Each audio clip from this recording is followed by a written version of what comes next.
shunaqa yana hadis sharif bor. Ba'zi reaksiya odamlar bo'lsa olsin.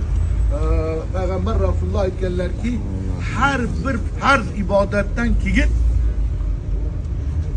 eng bir chiroyli ibodat. Bu nima desa, odamlarni qalbiga shodlik solish, ha tabassum bilanmi, ha moddiyat bilanmi, xabar bilanmi, insonni qalblarini shodlantirish bir umr qilgan ibodatdan afzal bir degan Hazrat Rasululloh. Insonni Alloh taolo shu insonni dilini ko'tarib qo'ygan.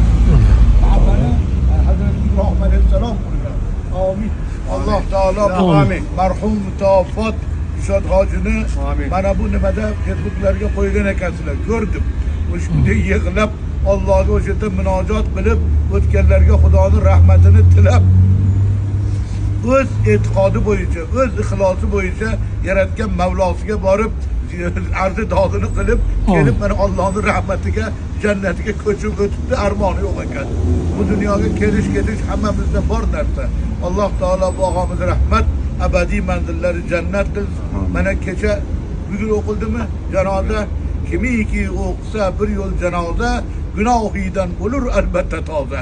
Bu kelib mana hozir ko'ryapmiz, mana Farg'onadan keldik, mana bu joydan bu Shahrixon va butun dunyo keladi bu yerga. Men hayratda qoldim, kelayotgan odamlarni shunaqa Fotiha ko'p odam kelyapti. Nima uchun? Xizmatini o'tkazib qo'yganligi uchun, rozi qilib qo'ygani uchun odamlar muhabbat bilan har kim yashasa hayot 10 yil yashaydimi, 40 yil yashaydimi, 1000 yil yashaydimi, bir kunchalikka tatimaydi jon chiqayotgan vaqtida. Mana shunday xizmat qilib o'taylikki, hamma orqamizdan yig'lab otangga rahmat deb qolsin. Xudo